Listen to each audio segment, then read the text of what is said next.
바울이 우리 주님이 부활하신 것을 계속 강조하면서 복음의 대부분을 거기에 집중하고 있는 것을 보게 됩니다. 말씀이 부활에 집중하고 있고, 시선이 부활에 집중하고 있고, 생각이 부활에 집중하고 있고, 우리 죽음의 현장 앞에 섰을 때 그 슬픔이 압도하는 그런 것으로 이 세상 사람들은 많이 죽음에 이끌려 다니거든요. 죽음에 좌우되고요. 죽음의 큰 위기를 맞을 때마다 그런 죽음 앞에서 인생이 유한하다라고 아주 짧은 순간 그렇게 느끼다가 또 장례식 딱 끝나고 나고 어떤 사건이 지나고 나면 정말 아무것도 기억을 못합니다. 죽음에 대해서 전혀 기억을 못하고 여전히 자신의 분주한 일상으로 돌아가서 자기의 삶을 살기에 바쁘죠. 이게 우리의 실존이고 실상입니다. 다른 민족보다 어떻다 이런 것을 떠나서 우리가 죽음을 대하는 자세가 죽음 앞에서, 아주 슬픈 비극 앞에서, 이 처절함 앞에서, 어찌할 바를 모르는 앞에서, 자녀를 앞세우고 그 부모가 오랜 세월 동안 그 침몰한 얘들의 어미다, 아비다 라고 하는 그런 이 자기 강화뿐만 아니라 사회적인 분위기에 압도되어서 그렇게 또 슬프게 살아야 한다. 자녀를 앞세운 부모가 이 땅에서 춤추러 다니거나 벚꽃 구경하러 다니거나 맛있는 음식 먹으면 이것은 죄다. 이것을 깨뜨리기 위해서 이번에 영화가 또 한 편이 나왔습니다. 그렇게 자식을 앞세운 부모들이 자기 개발을 위해서 열심히 살고 즐겁게 살고 행복하게 사는 것을 담아낸 영화가 이번 주간에 나왔거든요.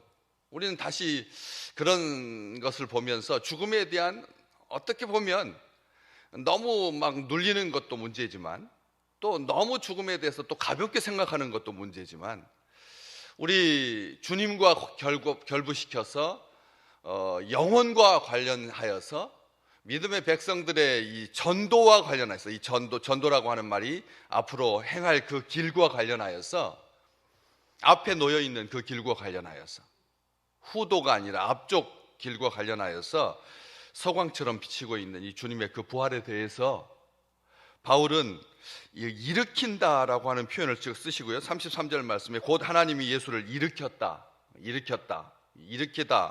하는 말이 자고 있는 자를 일으키는 것이 이게 보편적인 용어죠.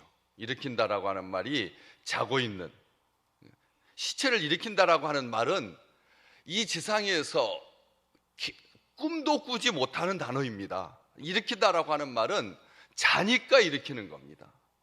그래서 일으킨다라고 하는 말이 33절, 35절, 34절 말씀, 오늘 말씀에도 그렇게 나와 있고, 그리고 또 거기와 똑같이 강조되는 게 뭐냐면 이 다시 썩음을 당하지 않게 한다, 썩음을 당치 않게 한다라고 하는 표현이 계속 나옵니다. 썩음을 당하지 않게, 34절, 35절, 36절, 37절, 매 절마다 썩음 당하지 않게 일으켰는데,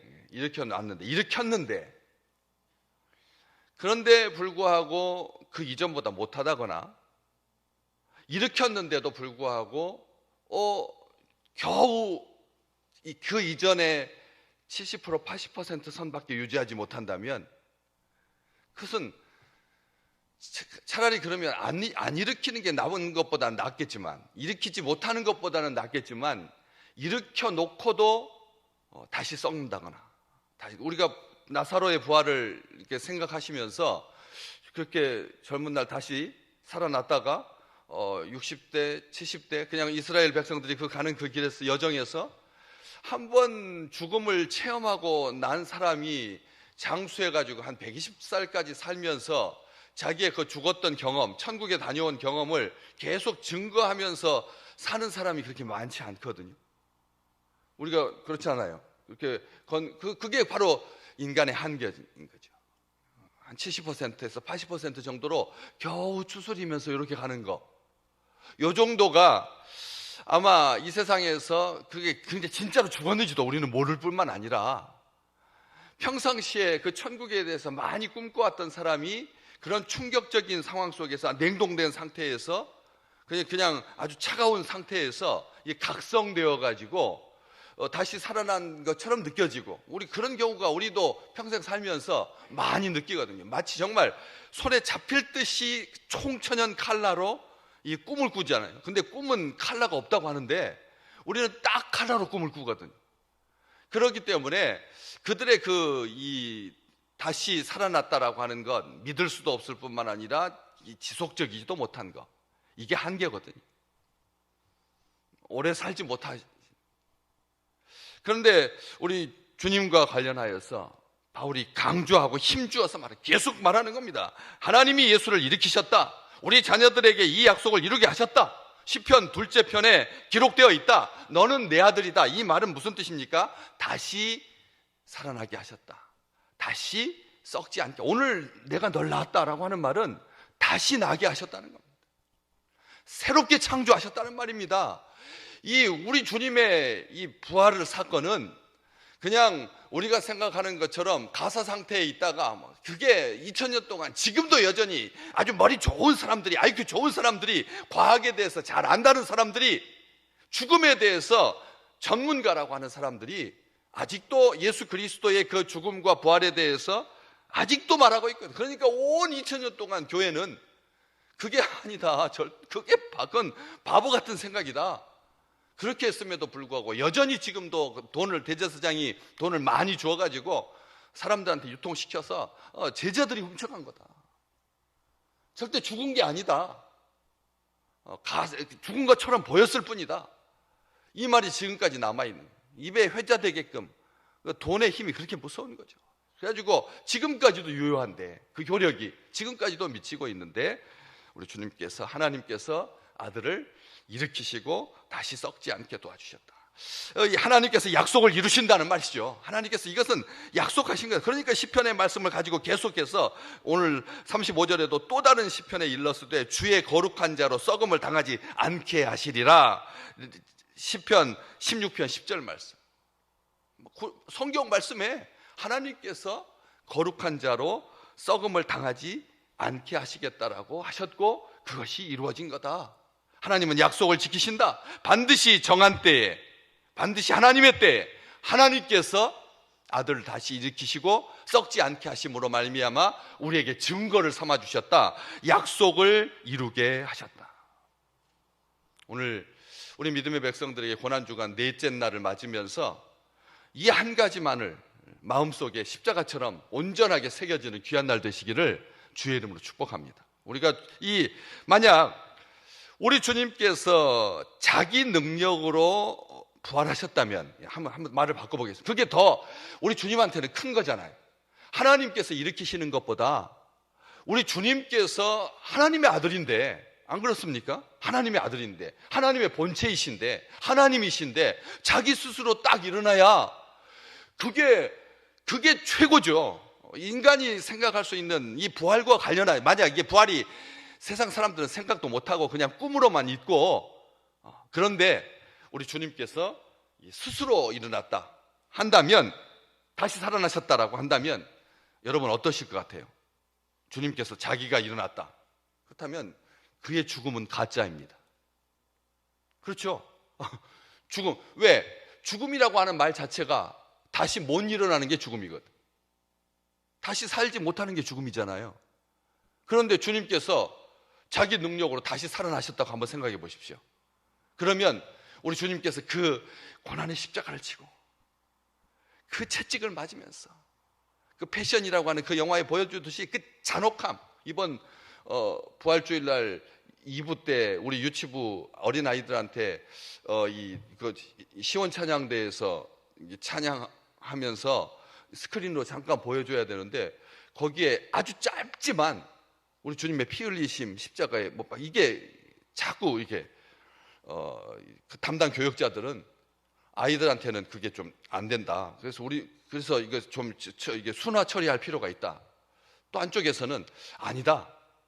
9.11 테러로 인해서 이 쌍둥이 빌딩이 무너지는 거야.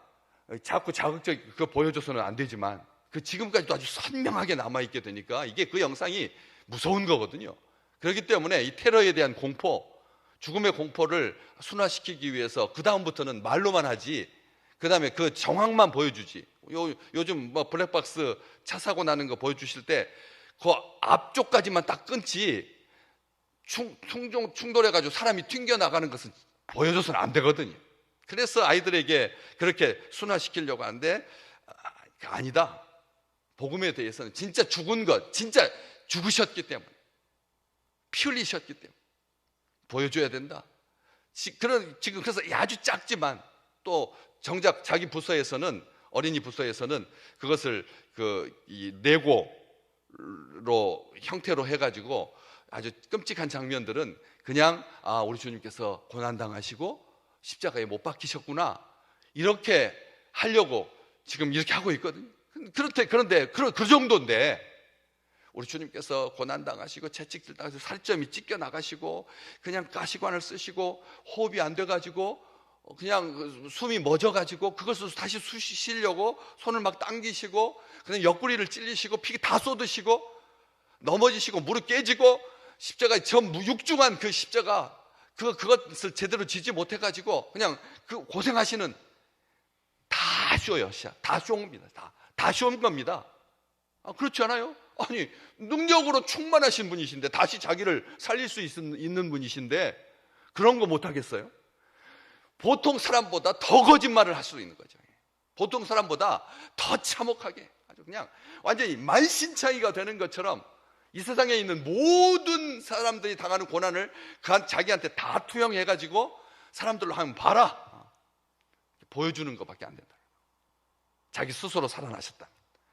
이게 우리 주님의 부활이 가지고 있는 놀라운 비밀인 겁니다.